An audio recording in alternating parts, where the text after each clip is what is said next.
Hello दोस्तों, आज की कहानी है नाजायज रिश्ता भाग 19। नेहा आगे बोली, बताओ कल कितने बजे निकलोगे घर से। तब मैंने नेहा को बोला, कल तो घर में जरूरी काम है, लेकिन मैं आ जाऊंगा। आ ही जाना, नहीं तो सोच लो अगर नहीं आए तो सुहागरात में तो मैं मान गई थी, कल नहीं आए तो फिर मनाते रहना, जिंदगी भर तुम्हारी नेहा नहीं मानने वाली। वो बोली। मैंने उससे कहा, अरे नहीं यार ऐसा मत करना, मैं जरूर आऊंगा, तुम अपनी तैयारी रखना। किस बात की तैयारी? नेहा शरारत भरे अंदाज में बोली। मैंने कहा हर बात की तैयारी। नेहा बोली, मैं सब तरह से तैयार हूँ, बस तुम आ जाओ और मुझे तुम्हारे साथ ले चलो। मैं घर से 5 बजे कार से नेहा को लेने उसके पीहर के लिए निकल गया।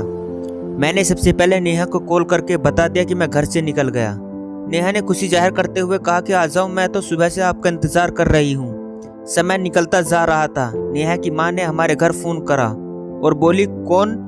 मैं श्यामू काका बोल रहा हूँ। श्यामू काका, जमाई जी आ रहे थे क्या? क्या हुआ, आए नहीं? श्यामू काका बोले, वो तो शाम को ही निकल गए थे।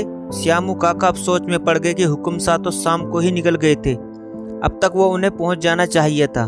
नेहा ने श्यामू काका को फोन करा और बोली, श्यामू काका आपके हुक्म सा का फोन बंद आ रहा है। श्यामू काका ने मेरे सभी रिश्तेदारों से पूछना शुरू कर दिया। सुबह तक मेरे बारे में किसी को पता नहीं चला, तो उन्होंने कोतवाली में रिपोर्ट लिखवा दी। दिन बीतते गए, लेकिन मेरे बारे में किसी को कोई खबर नहीं मिल रही थी। कुछ दिन बाद ही किसी ने मेरे बारे में सूचना दी कि मेरी लाश कुचली हुई हालत में होने की जानकारी दी। मेरी लाश के सिर पर चोट के निशान थे और गले पर गहरा काला निशान था। इसे देखते ही पुलिस वालों ने सोचा कि इनकी हत्या की गई है। पुलिस वालों ने मेरी हत्या की छानबीन शुरू कर दी। वो पुलिस इंस्पेक्टर राणा ने छानबीन तो बड़ी ईमानदारी से शुरू की। राणा ने जांच की तो पता चला मैं घर से नेहा के घर के लिए निकला था, लेकिन जहां मेरी लाश मिली वो रास्ता नेहा के घर से काफी दूर था। राणा हर एंगल से जांच कर रहा था। राणा को लग रहा था कि मेरा कोई प्रेम प्रसंग का तो मामला नहीं है, या फिर नेहा का कोई प्रेम प्रसंग हो, हम दोनों का किसी और के साथ नाजायज रिश्ता हो। उसी के चलते देवराज की हत्या की गई हो।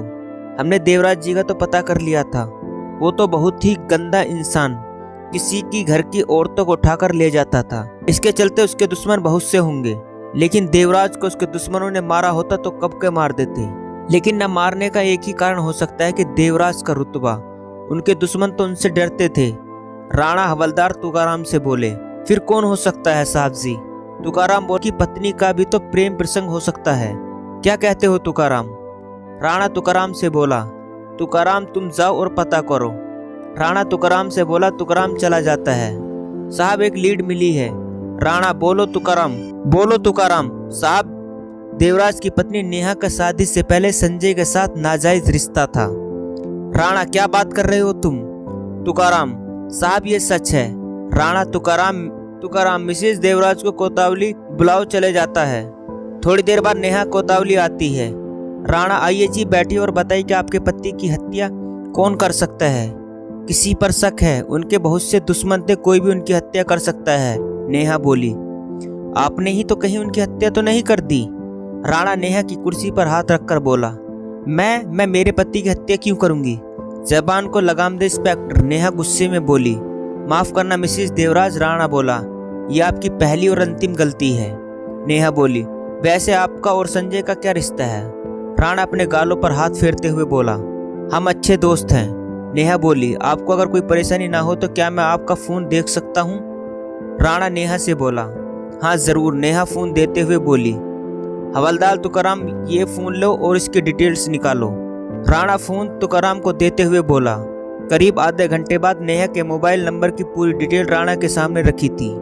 राणा ने डिटेल देखी। उसे देखने के बाद साफ हो रहा था कि खून नेहा ने ही किया है, और मोबाइल टावर के अनुसार जहां से देवराज की लाश मिली थी उस लोकेशन पर 4 मोबाइल एक्टिव थे।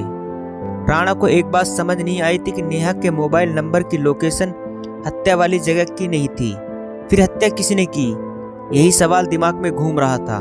तुकाराम, एक बात समझ नहीं आई, हत्या वाले दिन नेहा का मोबाइल तो उसके घर पर ही दिखा रहा है, इसका मतलब नेहा हत्या में शामिल नहीं है। राणा बोला, ऐसा भी तो हो सकता है कि मिसेज देवराज ने किसी दूसरे नंबर से कॉल करा हो। तुकाराम बोला, हाँ तुम सही हो। राणा उछल पड़ा, तुकाराम तुम ऐसा करो कि देवराज के नंबर की कॉल डिटेल मुझे घंटे में ला कर दो।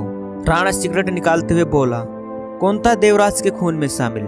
जानने के लिए कहानी का अगला भाग ज़रूर देखें। दोस्तों, ये था नाजायज़ रिश्ता भाग 19। दोस्तों, कहानी अच्छी लगी हो तो चैनल को सब्सक्राइब करना ना भूलें।